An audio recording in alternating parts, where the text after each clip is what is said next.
What up? It's your boy T-Bear here in Reaction. Today is Miko Wrestling Wednesday. We're going to check out from Call the Hall Wrestling 10 lamest ways wrestlers won a championship. Although we have Money in the Bank though, is like in a somewhat crazy way that people win the championship by cashing in as well too. Depends on how they cash it in as well too. There's been some more ridiculous ways that people got a championship in a way as well too. So we're gonna take a look at that from Cultaholic. Let's get it.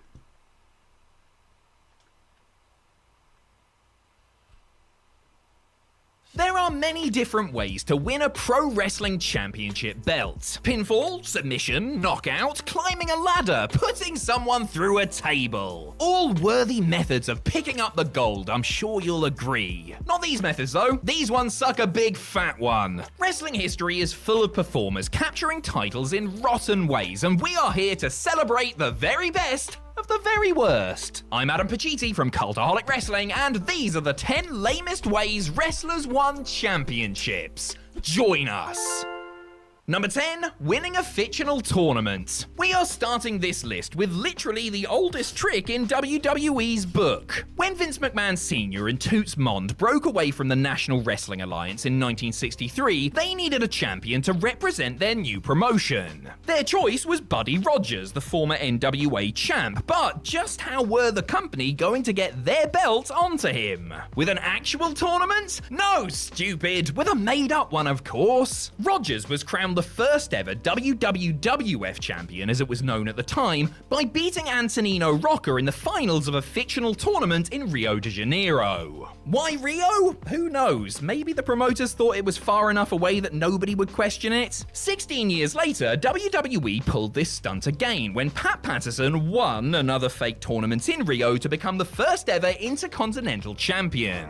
At least this time there was the pretense that he had unified the existing North American title with the fictional South American one. These fake brackets are now heavily ingrained in WWE's mythos, but that doesn't change the fact that neither of these men actually beat anyone to win their respective belts. Number 9, pinning Vince McMahon. On the September 16th, 1999 episode of SmackDown, Vince McMahon beat Triple H to become world champion of his own promotion. And people say Vince has an ego problem. Think about that though, he did. Crazy about it, he was actually a babyface at the time, and it was like the only way to get the belt off of Dan Hill Triple H though, so that was an interesting way to do it. Vacated the belt just 4 days later, meaning that he was never pinned to lose the championship. Weirdly enough though, he was pinned to lose somebody else that same title the following year. King of the Ring 2000 was headlined by a 6-man tag pitting WWE champion Triple H and Vince and Shane McMahon against The Rock and the Brothers of Destruction. The rule was that whoever got the pin for the babyface side would become champion, no matter which of their opponents they beat. Sounds a tad unfair, but whatever. Vince, who was about 2 months away from his 55th birthday, was correctly identified as the weakest link in this match. The chairman foolishly went for his own version of the People's Elbow, but was scooped up by the Great One and planted with a rock bottom for the 1, 2, 3. Congratulations, Rock, you won the belt by pinning a middle-aged non-wrestler. Bet you feel great about yourself. Number 8, pinning Eric Bischoff. Just a couple of months before The Rock pinned Vince McMahon to win the WWE title, fading rival promotion WCW pulled a similar stunt with their version of the genetic jackhammer. On the April 25th, 2000 edition of Thunder, a tag team match was scheduled where whoever got the winning pinfall would become the WCW World Heavyweight Champion. In one corner was former champion Jeff Jarrett and WCW bigwig Eric Bischoff. In the other was... I didn't know I guess because I wasn't watching the WCW faithfully like that. I didn't know he had the gray hair then. I thought he got the gray hair later on in WWE after he got his haircut and everything. But no, that he had a gray hair around time. Okay. Reigning champion Diamond Dallas Page and his partner... Oh no, not him. Not David Arquette. The star of Scream had been pulled into WCW's orbit through the cinematic masterpiece that was Ready to Rumble. Arquette's character in that film gets covered with raw sewage, which is still 100 times better than what went down on Thunder. After some typical WCW nonsense, Arquette pinned Bischoff at the same time as Jarrett pinned DDP. The referee then had to crawl past Jarrett to count the 3 for the film star who was your new WCW champion. Wow. What makes this even worse is that Page then celebrated with Arquette, despite the fact that he had just lost the world title. Sometimes I miss WCW, sometimes I'm glad they're dead. Number 7, Hot Potato with a Pensioner. Hot Potato with a Pensioner sounds like the title on a very specific kind of website. No kink shaming from me, you do you, pal. What we're referring to is that time in 1999 when actually good wrestler Ivory lost her WWE Women's Championship to the 76-year-old Fabulous Moolah. And No Mercy 1999, the old biddy pulled off the upset of the century by pinning Ivory in a title match. I use the word upset because that's what everybody was after the bell had rung. Moolah, who was born in the same month that the Hollywood sign was erected, had been a star back in her day, but this was far from her day. She held the belt for just over a week before Ivory won it back on Raw. Honestly, Ivory was a fantastic wrestler who was way ahead of her time. Unfortunately though, that was apparently a massive disadvantage as she was stuck doing bollocks like this when she should have been stealing the show like the female workers of today. Did she gain anything at all by beating a woman old enough to be her grandma? No, she didn't. No wonder she joined Right to Censor the following year. Number 6, finding it in a bag. WrestleMania 15, Shane McMahon versus X-Pac for the European Championship. The DX member looks like he's about to dethrone Shane when Triple H does the unthinkable and turns on his little pal. The shock, the horror, the betrayal. After narrowly escaping with the belt, Shane O'Mac decided that he wanted to retire it as undefeated champion. And that was the end for the European title, until about 3 months later. On the June 21st, 1999 edition of Raw, Midian of the corporate ministry misplaced his belt. That bullshit. Thank God he wasn't naked Midian by this point, otherwise we all know where this I think I remember this bullshit. He asked his boss Shane if he could borrow a belt that he had found in his bag, which the young McMahon agreed to. That belt would just so happen to be the reactivated European Championship. Midian actually held the gold for a month before dropping it to D'Lo Brown at the Fully Loaded pay-per-view. I'm sure D'Lo loved that he'd just won a belt off a guy who found it by mistake. Ah, well, at least the belt wasn't in the trash or anything like that. No company could possibly be that stupid. Number 5, finding it in a bin. And we're back to WCW. The WCW World Television Championship could trace its roots back to the NWA in the early 1970s. It was held by some of the greatest performers of all time, including Steve Austin, Ricky Steamboat, Rowdy Roddy Piper, Dusty Rhodes, and Ric Flair. I like how all the photos they showed was with them during their days in WWE. All won the belt off Rick Steiner at Mayhem 1999 when, 8 days later, he decided that he was bored with this historic championship and so gave it to Kevin Nash, who promptly chucked it in the bin. Then, in February of 2000, Hacksaw Jim Duggan was going through a dumpster, don't ask, when he found the title and decided to keep it. Let's break this down. Nash binned the belt in Denver, Colorado, whilst Duggan found it in Beth.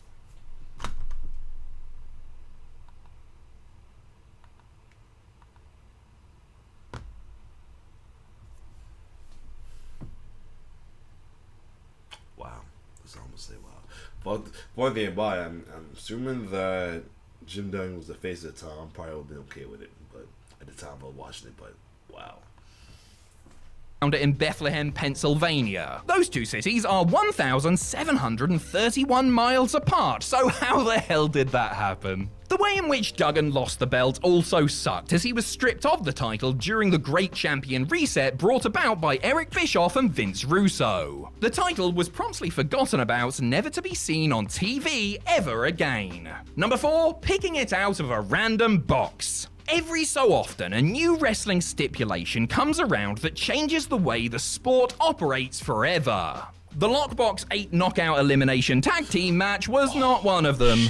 On the April 5th, 2010 episode of TNA Impact, 8 women squared off in a, shall we say, unique match type. If you eliminated someone, then they would have to leave the ring, but so would you. Right. The 4 women who scored elimination would be granted a key. Each key corresponded to a mysterious box, one of which had the Knockouts Championship inside. Not only did you not have to be on the winning team to win. The other joint they had later on, the briefcases they had. What was that joint they had?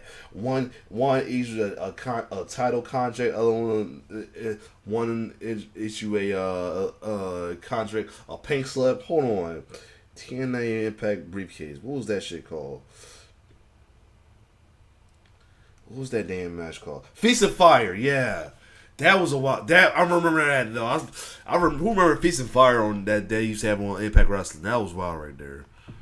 This match, but you could also be a winner and still not become champion? Right. The 4 survivors were current champion Tara, Angelina Love, Velvet Sky, and Daphne. Sky won a contract for a match of her choice, Daphne won the opportunity to do a striptease, and Tara was thrilled when she found out her box contained her missing tarantula. But wait, that means she's just lost the title. What is going on? Love's crate was the one with the belt in it, meaning that she was the new champ. Unfortunately for her, nobody really cared anymore. Number 3, having your dress removed. Wrestlers removing each other's clothes to win a match is a time-honored tradition. We've seen it with tuxedos, with bras and panties, and with whatever the hell Patterson and Briscoe were wearing in their hardcore evening gown match. I guess they were evening gowns, but still. WWE decided to change this formula up for the May 10th episode of Raw in 1999. Although they didn't tell anybody beforehand that that was what they were going to do. Deborah was facing Sable for the latter's women's championship in an evening gown match. After a few seconds of action, Sable ripped off her opponent's dress and successfully retained her title. Or did she? Out came Shawn Michaels, who was WWE Commissioner at the time. He announced that, in his eyes, it was the woman who had her dress taken off that was the actual winner. He then announced Deborah as the new women's champion. Remember, dear viewers, if you want to be a champion, you could work hard and give it your all, or you could just look good in a set of skin piece. That's the moral here. Number 2, getting kicked in the nuts. He may seem pretty chill these days, but there was a time where Randy Orton was a very angry snake. Orton often struggled to control his temper, both behind the scenes and on camera. Oh, yeah. If he got disqualified, he lost the belt. Oh, yeah, against the German Christian. Oh, yeah. About that. The Viper's anger management issues were woven into his character and played an important role in several of his high-profile feuds, including when he was battling Christian over the World Heavyweight Championship in 2011. The Apex Predator had beaten Christian mere days after he won the title in the wake of Edge's retirement. This led to a match between the two at Money in the Bank, with the stipulation that if Randy got too angry and got disqualified, then Christian would become the champion. And guess what happened? Captain Charisma wound Orton up so much that he flew completely off the rails. After Christian spat in his face, the champion punted his opponent right in the knackers to lose the match and the title via DQ. Christian Cage, an absolutely excellent, highly decorated wrestler, won his final world title in WWE by getting kicked in the plums. Wow. Number 1, a present from Eric Bischoff. When WWE unified their world title with WCW, wait, this what makes the whole Reign of Terror even more just worse. I'm gonna say that the current Reign of Terror is worse than the first one. Now I think about it, this is even worse. The first one is always gonna be the worst one because of how he got the damn belt. At least with Roman, Roman kind of got the belt in a cheap way, in a way at least it was in a match, but still, how he got the belt here, oh my god. That's all I'm gonna say about that. Let's keep going. In 2001, they created one undisputed championship that would float between both Raw and SmackDown. That was, of course, until Brock Lesnar took the belt to the Blue Brand and refused to give it back. This left Raw GM Eric Bischoff in quite the pickle. He needed a new belt and he needed it fast. Luckily, he remembered he had one sitting in his attic. On September 2nd, 2002, Bischoff reintroduced the world to the big gold belt. This beautiful piece of history would now be called the World Heavyweight Championship and be exclusive to Monday nights. So, how would the first ever champion be crowned? A grueling tournament? A mammoth Iron Man match? A hot dog eating contest? Nah, let's just give it to Triple H and be done with it. In a shocking move, Bischoff just went, here you go, and handed the game the belt. He didn't have to do anything, and he was the new world champion. How is that fair? We know wrestling is scripted, but you could have at least put some effort in, guys. Hell, a fake tournament in Rio de Janeiro would have sufficed. Yeah.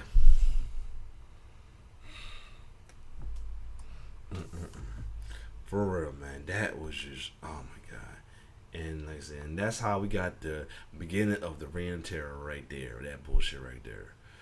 If not the beginning, it was like part of him getting into as well. That was the beginning of the Reign of Terror right there. It wasn't, if it possibly was. But other than that, yeah, a lot of lame ways to get the belt for sure.